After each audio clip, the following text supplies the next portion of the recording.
Hey, what's up? It's Madeline Paquette. I'm a certified sommelier and co-founder of WineFolly.com, and today we're going to discover the magic of wine. Episode 2, What is Wine? Part 2, The Science of Wine. A little recap for you. Last episode we learned fundamentally what wine is. This episode, let's get into a little bit more of what this stuff is on a scientific level. I have one correction to make. Last week I said wine can be made with any fruit, and while I still firmly believe that's true, legally speaking, if it says wine, it has to be made with grapes. Special thanks to Dr. Andy Waterhouse at UC Davis, one of the largest wine schools in America, for contributing that important legal definition. Okay, got it? Good. Onward. So when you buy a bottle of wine, what are you really getting? That depends on the bottle size. There are a wide range of bottle sizes. We got the regular standard 750 milliliter bottle, the Magnum, that's 2 bottles, and then there are a bunch of even bigger bottle sizes, and they're named after biblical kings. A Salamanzar holds 9 liters of wine, a Balthazar holds 12 liters of wine, and a Nebuchadnezzar holds 15 liters or 20 standard bottles of wine. That guy liked to party. So it depends on the size. Let's just stick to the standard bottle size, which is 750 milliliters, or about 25 ounces of wine. That's equivalent to 5 full servings of wine. A serving is 5 ounces, and a proper serving of wine contains anywhere from 80 to about 180 calories. I know, I said it right. Wine has calories. The majority of the calories actually come from the alcohol in wine. And then sweet wines have carbohydrates in the form of sugar. So if you're out there on the hunt for a low-calorie, carb-free wine, I recommend drinking a low-alcohol wine that's dry, as in not sweet. And while we're talking serving sizes and health, I think it's very important to mention that the American Heart Association recommends that humans practice moderation. What's surprising is that many long-term studies shows that people who practice moderate drinking have a lower incidence of heart disease than non-drinkers. But it's really important to practice moderation, because if you drink too much, you will ping-pong the other way. What is moderation? Well, according to the American Heart Association, men should have no more than 2 standard servings of wine per day, and women, you can only have 1. That's 5 ounces or 150 milliliters of wine. The reason why women can't drink that much is because we have less of the alcohol digesting enzymes in our body than men do. I know, this is a serious, serious bummer. Back to the matter at hand.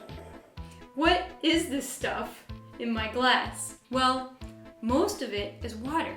And then anywhere from about 5 to 20% is ethanol alcohol. And if it's sweet, it's got grape sugars in it. By the way, if a bottle ever says 4% sweetness, that's actually pretty sweet. And then a tiny minuscule fraction of this blend is all the other stuff in wine that makes it taste good, smell good, and is awesome. One of the largest components of these other things are acids. Wine is an acidic beverage. It's on the acidic side of the pH spectrum. It's more acidic than coffee. It ranges from about 2.5 pH, that's very acidic, it's about as acidic as a lemon, to about 4.5 pH, which is not very acidic at all. For wine, it's about as acidic as Greek yogurt. Most wines range between 3 and 4 pH, and honestly, most white wines are more acidic than red wines. So the acids in wine are primarily tartaric and malic acid. There are a bunch of other acids included in wine, and they contribute to the complexity and flavor, but they're in very small amounts. Then, in most wines, you'll find this stuff called glycerol. This glass definitely has it. Glycerol is this weird, colorless, odorless, viscous fluid that has a subtle, indescribable sweet taste. You'll find higher amounts of this glycerol stuff in big, luscious, bold red wines like this guy. And although we're not entirely scientifically sure, we believe this contributes to the body of wine. After that, there are a milieu of other attributes that contribute to the aromas and tastes in wine. These include things like phenols, polyphenols, volatile acids, sugar alcohols, other alcohols, acetaldehyde, and esters. And then there are sulfites. I know, I said it out loud. Ah, we're all gonna die! Why the heck do people put sulfites in wine? Why are they trying to kill us? Well, sulfites are a derivative of what you get when you add sulfur dioxide to wine. Why would anyone want to add that to wine? It's a preservative.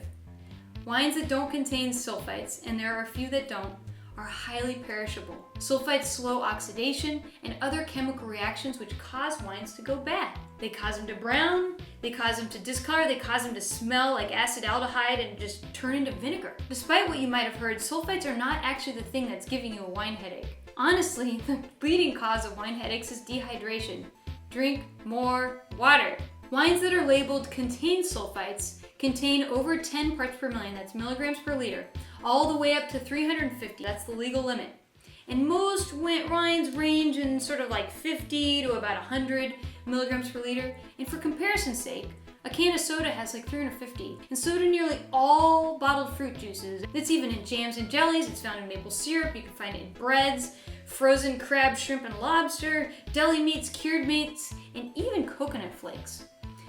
So it's out there in lots and lots of places. And if these other foods aren't bothering you, it's likely not the sulfites that are bothering you in wine. That said, if they do bother you, if you get things like this asthmatic-like reactions, shortness of breath, coughing, or these nasty skin welts, then you might be sensitive to sulfites. It's important to pay attention to what your personal situation is and go talk to a doc if you need to. I'm not a doctor, I'm much more of a wine geek. So, to recap, this delicious fluid, it's made with fermented grapes. And when you break it apart into its basic components, you'll find that most of it's water and alcohol. And some wines have a little bit of sweetness in there too, in the form of grape sugars. And then all wines are sour from acids. And then there are an additional array of compounds like polyphenols and glycerol, which contribute to the body and texture of wine. They make wine awesome. So when we learn how to taste wine, we learn how to sense those basic traits. And if you want to learn more, tune in next week and we'll show you how to teach your palate to taste wine like a badass. If you like what you see here, definitely subscribe. I'm here to teach you about wine. And if you want to follow along, pick up a copy of Wine Folly, the Magnum Edition, the Master Guide. This book is chock full of amazing ways to learn about wine, and it's all done with visual infographics. This is Madeline Paquette from Wine Folly, tuning out.